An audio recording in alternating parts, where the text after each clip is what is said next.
کبوتر کے دونوں پاؤں سرخ کیوں ہوتے ہیں؟ حضرت نوح علیہ السلام نے کبوتر کے ساتھ کیا سلوک کیا تھا؟ طوفان نوح گزر جانے کے بعد حضرت نوح علیہ السلام کی کشتی جودی پہاڑ پر پہنچ کر ٹھہر گئی تو حضرت نوح علیہ السلام نے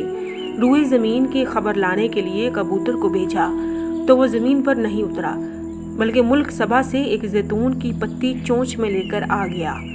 تو آپ علیہ السلام نے فرمایا کہ تم زمین پر نہیں اترے، اس لیے پھر جاؤ اور روئے زمین سے خبر لاؤ۔ تو کبوتر دوبارہ روانہ ہوا اور مکہ مکرمہ میں خرم کعبہ کی زمین پر اترا اور دیکھ لیا کہ پانی زمین حرم سے ختم ہو چکا ہے اور سرخ رنگ کی مٹی ظاہر ہو گئی ہے۔ کبوتر کے دونوں پاؤں سرخ مٹی سے رنگین ہو گئے اور وہ اسی حالت میں حضرت نوح علیہ السلام کے پاس واپس آ گیا اور عرض کیا، کہا، اے خدا کے پیغمبر، آپ میرے گلے میں ایک خوبصورت طوق عطا فرمائیے اور مجھے زمین حرم میں سکونت کا شرف عطا فرمائیے۔ چنانچہ حضرت نوح علیہ السلام نے کبوتر کے سر پر دست شفقت پھیرا اور اس کے لیے دعا فرمائی کہ اس کے گلے میں دھاری کا ایک خوبصورت ہار پڑا رہے اور اس کے پاؤں سرخ ہو جائیں اور اس کی نسل میں خیر و برکت رہے اور اس کو زمین حرم میں سکونت کا شرف ملے۔ کبوتر کی خاص عادت یہ ہے کہ اگر اس کو 1000 میل کے فاصلے سے بھی چھوڑا جائے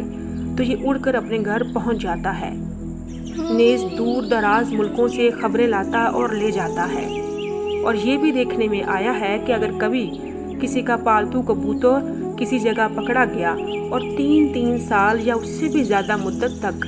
اپنے گھر سے غائب رہا مگر باوجود اس طویل غیر حاضری کے وہ اپنے گھر کو نہیں بھولتا اور اپنی ثبات عقل، قوت حافظہ اور کشش گھر پر برابر قائم رہتا ہے، اور جب کبھی اسے موقع ملتا ہے اڑ کر اپنے گھر آ جاتا ہے۔ اگر کسی شخص کے اعضاء شل ہو جائیں یا لقوہ فالج کا اثر ہو جائے تو ایسے شخص کو کسی ایسی جگہ جہاں کبوتر رہتے ہوں وہاں یا کبوتر کے قریب رہنا مفید ہے۔ یہ کبوتر کی عجیب و غریب خاصیت ہے۔ اس کے علاوہ ایسے شخص کے لیے اس کا گوشت بھی فائدہ مند ہے۔